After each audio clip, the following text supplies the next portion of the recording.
Kyaddaaki omuyimbi ava Peace avuddeyo n'ayogera ku butambi bw'obuseegu obwafulumye ku mikutu emigattabantu oba emikwanira-wala. Full-Figure ayagala gavumenti ekwate wamu ne poliisi bakwate Papito bate bamusibe. Prime Minister Nabbanja bw'ati avuddeyo n'asesa Paalamenti bw'ati bw'agambye nga Kibalama eyakwatibwa mu 2020 siyo wa NUP wabula ono yali mulala.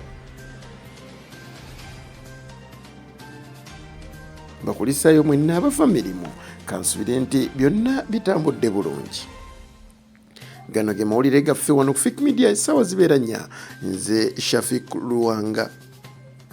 Omuyimbi ava Peace bw'ati avuddeyo n'abeera ng'ate ateeka ekiwandiiko ku mukutu gwe ogwa X bw'atyo ng'awakanya akatambi ak'obuseegu akafulumye ng'era agamba nti akyamazima kano akatambi si kange wabula abantu baakasomye bobi akapande baasomye kafu, era agamba nti ne bw'otunuulira ku sayizi wamu ne ffiga y'omuntu ekyamazima si yenze bansibako matugambuzi kundiisa ngo. Ate ye Full-Figure bw'atyo ono nno nga munna NRM avuddeyo n'ayambalira gavumenti wamu ne poliisi y'eggwanga Uganda nga we baganye okubeera nga tebakwata omwami Bawannamere amanyiddwa nga Papito, era bw'atyo ono nno avuddeyo n'abeera ng'agamba nti ono yankuba naye teri amukutteko ate nga bagamba boogera ku bantu abakuba abantu nga balina okusibibwa. Bankubira ku street ng'ensi yonna eraba. Bankuba Bawannamere yankuba ne Namere ne bakifeesi ng'ensi yonna eraba. Lwaki temukwata Bawannamere? Kale mu video yalimu. Why? Lwaki temukwata Namere? Basajja mmwe muli mu position mukolera bafu, mwagala emirambo funa kweditiza abafu. Nga mwasobodde okwambala ebijaketi byammwe ne mubanga ba boda boda ne mugenda ne mwefula ba boda boda ne mukwata omusajja ono wa boda boda eyakubye Sydney.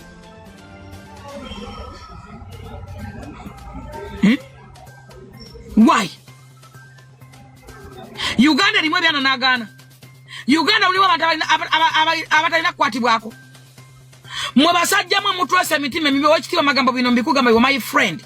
Natuwa nawe ku table ne tusalawo ekintu kimu Bawannamere akwatibwe.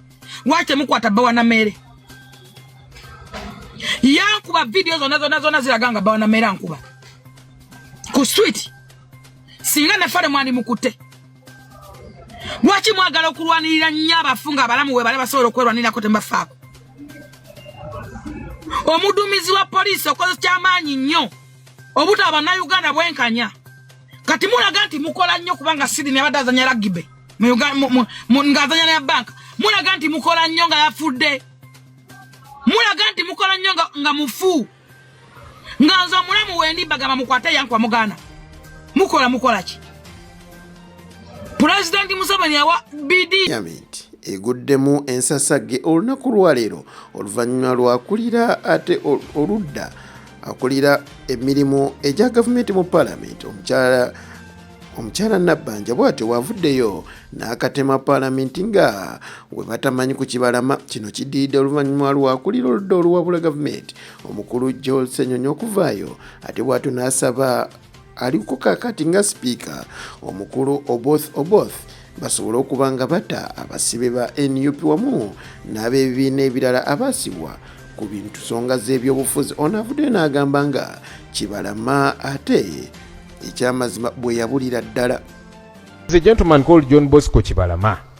He was abducted on 3rd June 2019. It's been 7 years since. The Right Honorable Prime Minister told us Kibalama was arrested. Up to now, government has not accounted for Kibalama and 17 others, and we are adding on to that list. Why? Government needs to account for these people. Thank you. Both NRM and the opposition. Right Honorable Prime Minister, talk to us on these issues.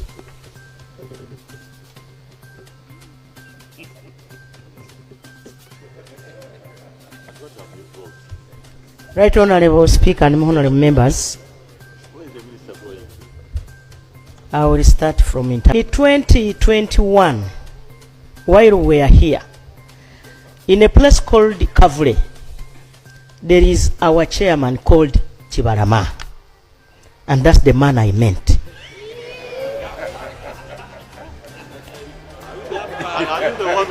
Oluvannyuma lwa omukyala Nabbanja okuvaayo n'awakanya nga Kibalama si ye yali ye ate mu katambi kano yayogera birala.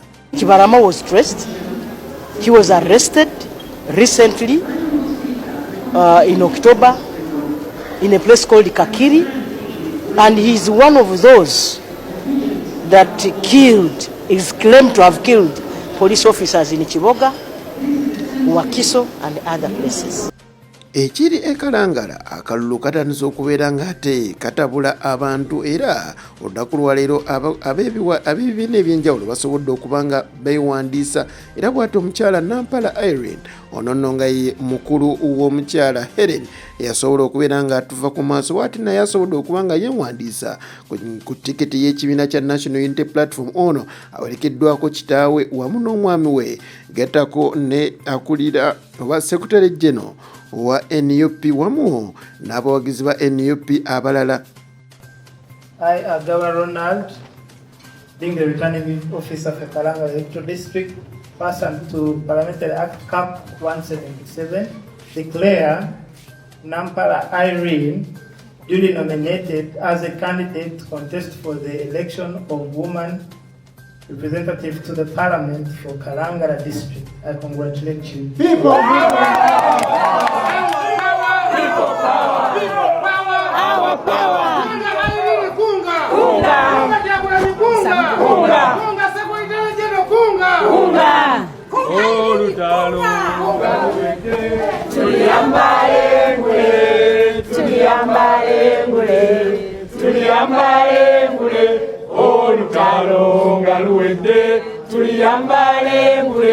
Tulizimba Uganda mpya. Tuliyambala engule zimasamasa. Olutalo ngaluwedde tuliyambala engule tulizimba Uganda mpya. People power. Our power. Our power. People power.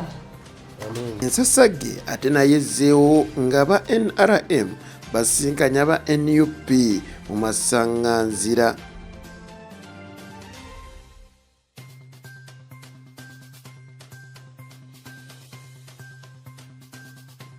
Ate gy'emipiira gy'amasaza giggulwawo olw'omukaaga luno nga buweekula nno nga yeeyina ekikopo weebatyo ng'egenda kumeggana ne Kyaddondo ku mupiira ogenda okuba nga ate guggulawo. Ebibinja bisatu nga bulijjo ebigenda okusamba nga buli tiimu buli kibinja kirimu ettiimu mukaaga. Ttiimu zino mukaaga zijja kuba zizannya emipiira 10 nga emipiira 5 buli tiimu ejja kuba egizannyira ku bugenyi ate emipiira 5 zijja kuba bazizannyira waka. Oluvannyuma lw'ebibinja tujja kusomosaako tiimu bbiri ezibaba zikulembedde. Oluvannyuma awo tuddireyo ebibinja ebibiri ebinaabamu ttiimu ez'okusatu eziri mu kifo kyokusatu nga zibadde zikoze bulungi ate nazo zeegatte ku ziri ttiimu omukaaga oba ebbiri ziba mu kibinja zikole ttiimu 8 olwo balyoke bagende mu luzannya olw'okusirisizaawo era lujja kuba luzannya olwa quarter finals. Era mu quarter finals nga ngambye ejja kuba yakusirisizaawo naye nga tuzannya leegi 2 buli saza likyala ate ne likyaza. Asinza okukola obulungi ate agende mu luzannya olwa semifinal era naye lujja kuba lwakusirisizaawo bwekyaza ate n'okyala asinzizza yayitawo gwe basinze ajja kuba nga azannya omupiira gwe tuyita ogwa classification oba bale gwe bayita gwa losers game. Olwo nga tufunyeeko n'abagenda okuvuganya ku kifo kya nnamba emu oba ekya champion. So tusuubira nti emipiira bwe gitandika ku lunaku olw'omukaaga tujja kuba ne ttiimu bbiri zokka ezigenda okuzannya. Ajja kuba buweekula Nantamegwa omwaka oguwedde ng'akyaza Kyaddondo ng'akalulu kaabawa. Kyokka ate ku wiikendi eddako amatiimu agasigadde gonna gajja kuba gazannya emipiira gya luno ku bisaawe ng'era biragiddwa mu fixtures zaffe. Tutegese bulungi ebuweekula tuli mu kiseera ekya bwerende mu kirwadde ky'Ebola.